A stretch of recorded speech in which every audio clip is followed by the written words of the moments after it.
आप सभी का स्वागत है जनता टीवी पर। मैं हूं आपके साथ दुर्गा शर्मा और आप देख रहे हैं बिहार एक्सप्रेस। बिहार की खबरों पर नजर डालेंगे फटाफट अंदाज में। केंद्रीय मंत्री गिरिराज सिंह ने बंगाल फाइल्स फिल्म पर दी प्रतिक्रिया। कहा, आजादी के बाद की पीढ़ी ने नहीं देखा बंटवारा, वही सच बंगाल फाइल्स में दिखा।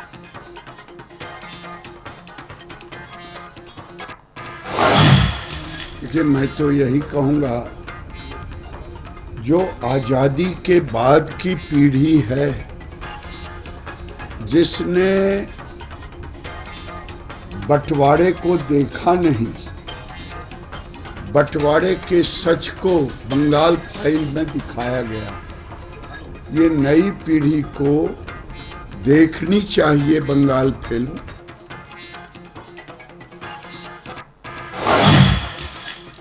बिहार कांग्रेस के एआई वीडियो पर उप मुख्यमंत्री सम्राट चौधरी ने दी प्रतिक्रिया। कहा, कांग्रेस अपमानित करने वाली पार्टी, पहले अपने जीवन में लाए संस्कार, फिर दूसरों को दे सीख।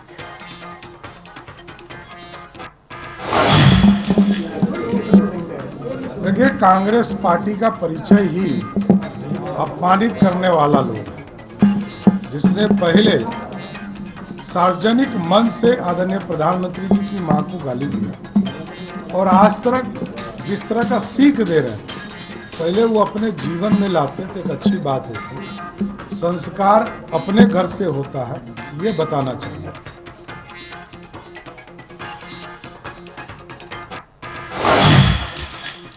बिहार सरकार के मंत्री नितिन नवीन ने कहा, प्रधानमंत्री मोदी ने देश भर में पहुंचाया विकास। अब यहां पर अविकसित इलाकों को मुख्य धारा से जोड़ा गया, राष्ट्रीय प्रगति में अहम योगदान साबित हुआ। धारा में लाने, देखिए, माननीय प्रधानमंत्री जी ने विकास के पटल पर पूरे देश को आगे बढ़ाया है और विकास के माध्यम से जो दूर दराज के इलाके भी रहे, जहां तक 70 वर्षों में विकास नहीं पहुंचा, उन इलाकों को भी विकास की कड़ी से जोड़कर मुख्य धारा में लाने का काम किया। और वो हमेशा मानते हैं कि नॉर्थ ईस्ट का विकास निश्चित रूप से देश के विकास में अहम भूमिका रखता है। कांग्रेस नेता अखिलेश प्रसाद सिंह बोले, प्रधानमंत्री या किसी की मां का सम्मान जरूरी, कांग्रेस से शामिल नहीं, दोषी को मिले सजा।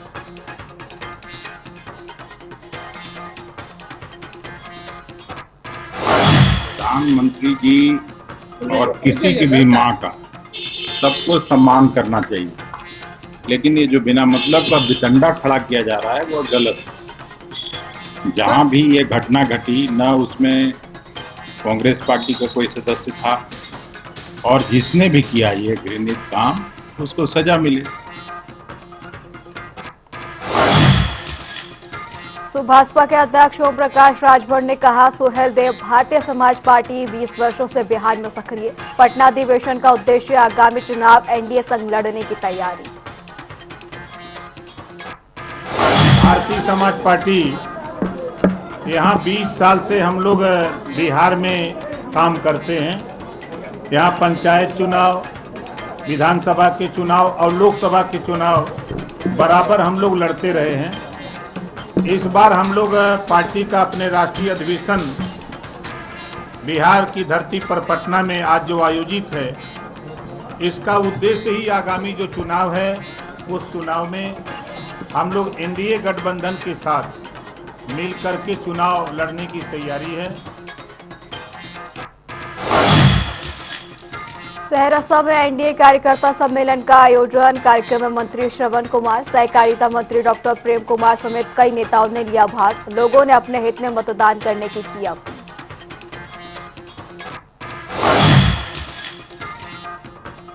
तेजस्वी यादव के बयान पर मंत्री प्रेम कुमार का पलटवार। कहा, भ्रष्टाचार में लिप्त परिवार वाले दूसरे पर न लगाए आरोप। पूरी तरह बेबुनियाद बात है, अगर कोई मुद्दा उनके पास है नहीं, जो जिनका इतिहास रहा है। तेजस्वी यादव को अपने गिरवान बिछाकर देखना चाहिए। अगर पूरा उनका परिवार भ्रष्टाचार में लिप्त रहा है, इतिहास रहा है। क्या लालू जी का चारा घोटाला, अलकतरा घोटाला, दवा घोटाला, लालू जी बने रेल मंत्री, जब तक क्या किए सरकारी नौकरी के बदले में तेजस्वी यादव ने, रोहिणी आचार्य ने और मीशा भारती, तमाम लोगों ने जमीन दिखवा कर नौकरी देने का काम किया। पूरी दुनिया जान रही है सब पर मतलब आज मुकदमा चल रहा है कि जमानत पर लोग हैं जाकर के, इनको बोलने का अधिकार नहीं है, जिनका पूरा परिवार और खानदान भ्रष्टाचार में लिप्त है।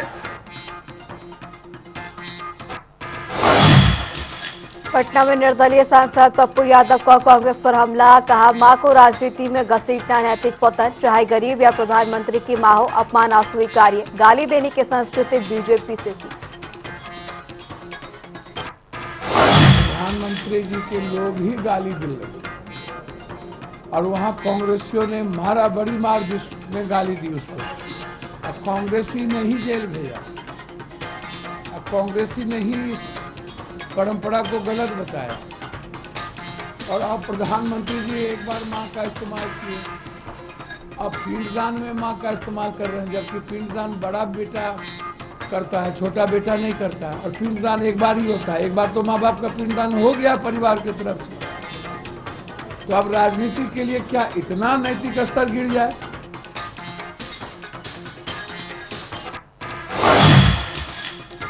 दिल्ली में प्रधानमंत्री मोदी के मणिपुर दौरे की संभावना पर आरजेडी नेता मनोज कुमार झा ने दिया बयान, कहा प्रधानमंत्री मोदी को मणिपुर जाने में हुई देर, अब उनके दौरे से घावों पर लगेगा मरहम।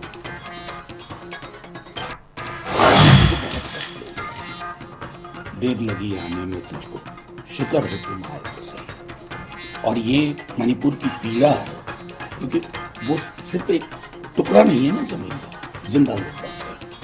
उनकी जो उम्मीदें थी उसमें बहुत विलंब हुआ, लेकिन मुझको लगता है, आज भी कहता हूँ, तब भी कह रहा था, सदन में कहा कि प्रधानमंत्री देश के प्रधानमंत्री वो पहुंचेंगे तो हीलिंग होगी, वहां के समाज को हीलिंग चाहिए, उसके जख्मों पर मलहम नहीं लगा। वहीं पटना में आरजेडी नेता मनोज कुमार झा ने एआई जनरेटेड वीडियो पर दिया बयान, कहा कांग्रेस के एआई वीडियो विवाद में विमर्श में घोला जा रहा जहर, बिलो द बेल्ट राजनीति से लोग बढ़ रहे आगे, इसे बंद करना जरूरी। नहीं, मेरा तो सीधे तौर पे कहना है कि कहानी को यहीं मत रुकने दीजिए। ये पूछिए कि जर्सी गाय किसने कहा था, ये पूछिए भैंस मंगलसूत्र मुजरा कौन बोल रहा था, ये पूछिए कि कांग्रेस की विधवा कौन बोल रहा था, ये पूछिए कि न जाने कितनी चीज पूछा। विमर्श में जो जहर घोला जा रहा है वो सारे दलों के लिए चिंता का विषय होना चाहिए, लेकिन आजकल बिलो द बेल्ट बोल करके लोग सीढ़ियां चढ़ते जाते हैं, उन सीढ़ियों को बंद करिए। राज्यसभा सांसद उपेंद्र कुशवाहा ने तेजस्वी यादव पर कसा तंज, कहा शायद वो सपने देख रहे हैं, आरजेडी राज में फिरौती की रकम एक अन्य मार्ग से होती थी तय, वही बयान में झलक रही हैं यादें। अरे वो सपना देखते होंगे ना, आरजेडी के आसपास जो वातावरण है कि आरजेडी के शासनकाल में फिरौती की रकम अपराधियों को कितनी दी जाए एक अन्य मार्ग से तय होता था, तो कभी कभी सपने में वह बात याद आ जाती होगी, इसलिए इस तरह की बात करते हैं। पटना में नेता प्रतिपक्ष तेजस्वी यादव का बड़ा आरोप, कहा खगड़िया में विधायक के ड्राइवर की हत्या अपराध चरम पर है, अब उप मुख्यमंत्री आवास से अपराध की गढ़ी जा रही गाथा। सरकार जो है बिहार सरकार जो है पूरी तरह से फेल हो चुकी है। अभी निकल ही रहे थे तो एक और सूचना मिली कि खगड़िया अलौली के जो हमारे विधायक थे उनकी ड्राइवर की भी हत्या कर दी गई। तो आप समझिए कि लगातार जो है अपराध बिहार में चरम पर है और अपराध अब सुनियोजित ढंग से हो रहा है, हत्याएं अब सुनियोजित ढंग से हो रही है। अब डिप्टी सीएम आवास से जो है अपराध की गाथा जो है गति जा रही है, कोई कार्रवाई नहीं, कोई सुनवाई नहीं सरकार। पटना में नेता प्रतिपक्ष तेजस्वी यादव ने एआई वीडियो पर दिया बयान, कहा कांग्रेस के एआई वीडियो पर कुछ भी नहीं कहना, मैंने वीडियो नहीं देखा, लेकिन राजनीति मुद्दों से भटकाकर ध्यान भटकाने की करती है बीजेपी काम। इनके पास कुछ कहने को है नहीं, हालांकि हमने वो वीडियो नहीं देखा, ठीक है, लेकिन इन लोगों को अपना हिसाब देने के बजाय जानबूझ के इशू को डाइवर्ट करने का अपना काम भाजपा करती है और कोई नहीं। भाजपा ने जितना अपमानित किया है, नरेंद्र मोदी जी के अपशब्द सब लोगों ने सुने हैं, किसी से छुपा नहीं। तो बिहार के मुख्यमंत्री नीतीश कुमार जी को डीएनए का गाली दी है। इससे बड़ा क्या गाली हो सकता है? भागलपुर में बीजेपी सांसद अनुराग ठाकुर का हमला, कहा राजद कांग्रेस नेताओं ने पीएम मोदी की दिवंगत मां का किया अपमान, गाली और एआई वीडियो से जनता आहत। आज राजद और कांग्रेस के नेता प्रधानमंत्री की मां को और स्वर्गीय माता गाली भी निकालते हैं, एआई वीडियो निकाल के अपमानित भी करते हैं। बिहार की जनता इससे बुरी तरह आहत है और बिहार की जनता इसका करारा जवाब आने वाले चुनाव में देगी। महिलाओं का, बेटियों का अपमान करने वाले, उनकी इज्जत आबरू लूटने का काम जो लालू जी की सरकार में होता था, अब तो स्वर्गीय मां को अपशब्द कह के, गाली बोल के अपमानित किया जा रहा है। इससे बड़ा दुर्भाग्य। वहीं बीजेपी सांसद अनुराग ठाकुर ने दिया बड़ा बयान, बोले बिहार की संस्कृति ऐसी नहीं, पीएम मोदी की मां का अपमान बिहार की जनता सहन नहीं करेगी। बिहार की संस्कृति ऐसी नहीं है, बिहार की जनता इसको कभी स्वीकार नहीं करेगी। बिहार की जनता, प्रधानमंत्री नरेंद्र मोदी जी ने जो इतना काम बिहार के लिए किया है, उसके बदले में राजद और कांग्रेस के नेताओं द्वारा निकाली गई उनकी मां को गाली का अपमान कभी सहन नहीं करेगी, इसका मुंहतोड़ जवाब देगी। वहीं एआई जनरेटेड वीडियो वाले मुद्दे पर जेडीयू नेता राजीव रंजन प्रसाद ने विधि प्रतिक्रिया, बोले हार से बौखलाई कांग्रेस ने पीएम मोदी की दिवंगत मां का किया अपमान, आने वाला समय कांग्रेस के लिए बेहद मुश्किल। जब हार पक्की हो तो मानसिक संतुलन को बरकरार रखना राजनीतिक दलों के लिए बेहद मुश्किल हो जाता है। कांग्रेस की हालत बेहद दयनीय हो गई है।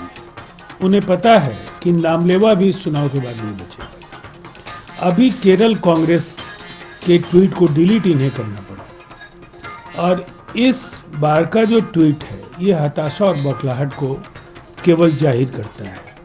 प्रधानमंत्री जी की दिवंगत माता जी को पहले गालियां दी गई इनके मंच से और एक बार फिर इस वीडियो के जरिए उनका घोर अपमान किया है। ये जिस तरीके के विमर्श की बुनियाद कांग्रेस की ओर से डालने की कोशिश हो रही है, जनता करारा जवाब देगी।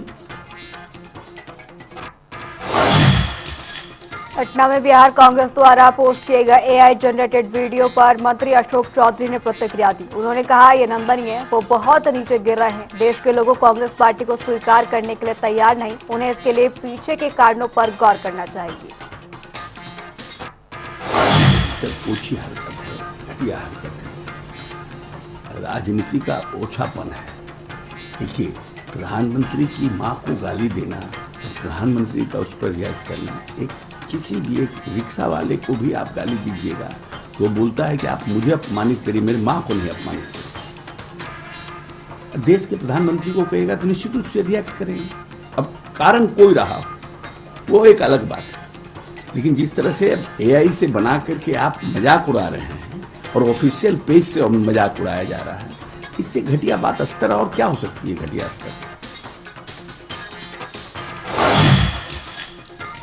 शेखपुरा न्यायालय परिसर में राष्ट्रीय लोक अदालतों का हुआ शुभारंभ। एसपी और जजों ने लोगों से की अपील, कहा छोटे विवाद ग्राम कचहरी और जनता दरबार में निपटाएं।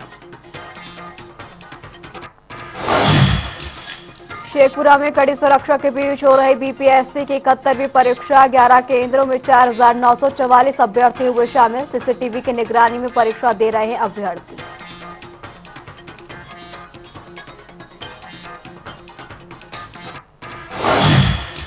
रोहतास नासरीगंज में चौकीदार युवक की बाइक की डिग्गी से 50,000 रुपए की चोरी, घटना सीसीटीवी में कैद। पुलिस ने अज्ञात चोरों पर मामला किया दर्ज।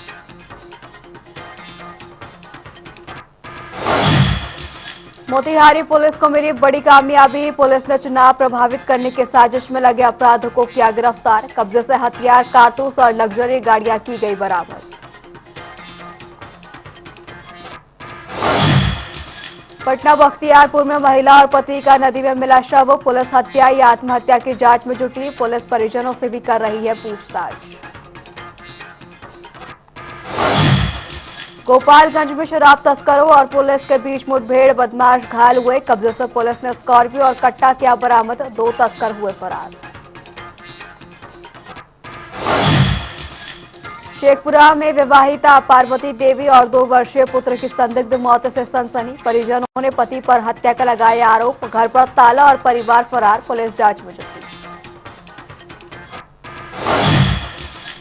शेखपुर सराय पुलिस को मिली बड़ी सफलता, तहखाना बने पिकअप से रॉयल स्टेज विदेशी शराब की बड़ी खेप बरामद। चालक को उपचालक बेगूसराय निवासी किए गए गिरफ्तार, वहां जब्त कर कानूनी प्रक्रिया की गई शुरू। शेखपुरा के बरभीगा रेफरल अस्पताल में बड़ी लापरवाही, 2 महीने की गर्भवती दलित महिला का बंध्याईकरण ऑपरेशन। परिजनों में आक्रोश, प्रशासन से जांच और दोषी चिकित्सकों पर कार्रवाई की मांग।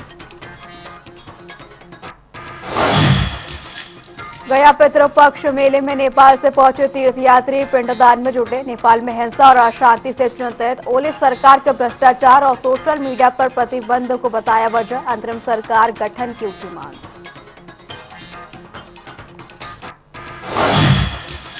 स्पेशल विजिलेंस यूनिट टीम ने की छापेमारी, आय से अधिक संपत्ति मामले में डीईओ वीरेंद्र नारायण पर केस दर्ज। स्पेशल विजिलेंस की पटना समेत 3 जगहों पर छापेमारी।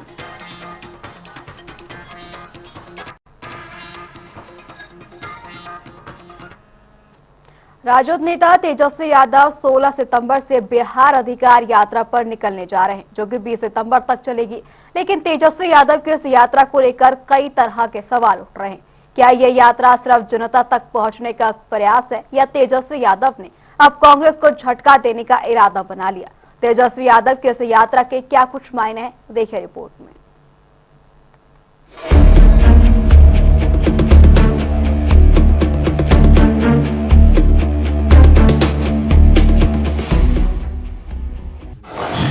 बिहार अधिकार यात्रा पर निकलेंगे तेजस्वी। क्या कांग्रेस के बिना तेजस्वी तैयार कर रहे हैं रणनीति?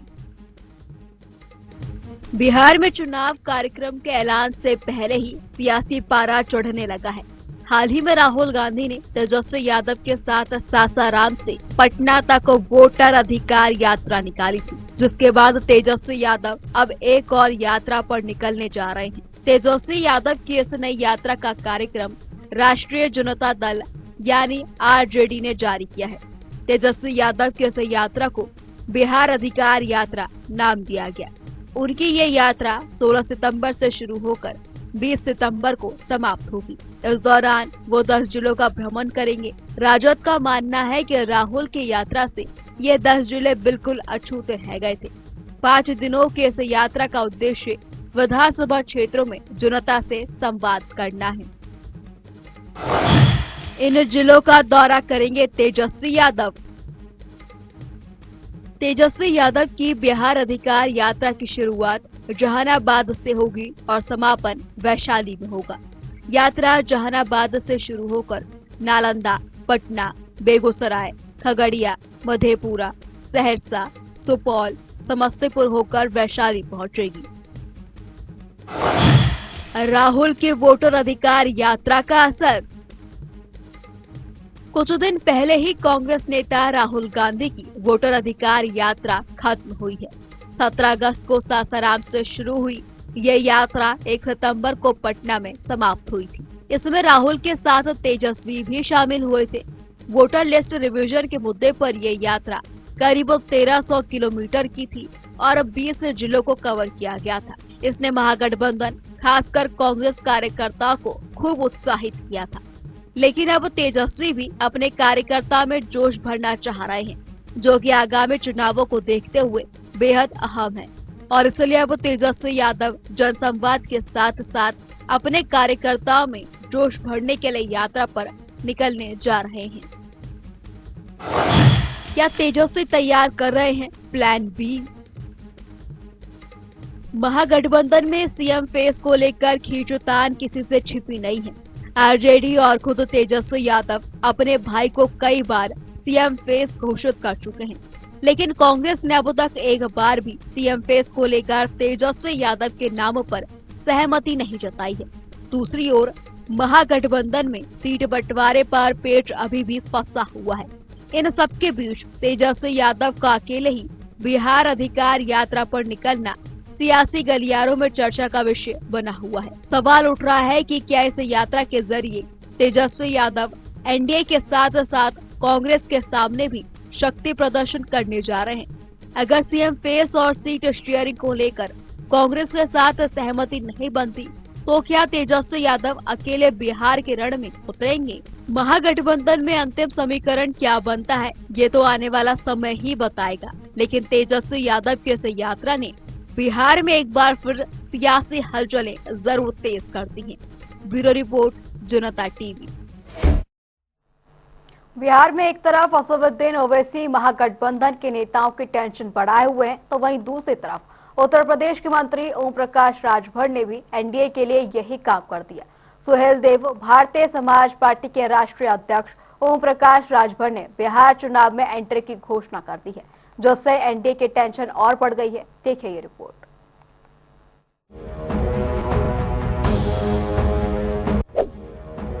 बिहार एनडीए में एक और दल की एंट्री।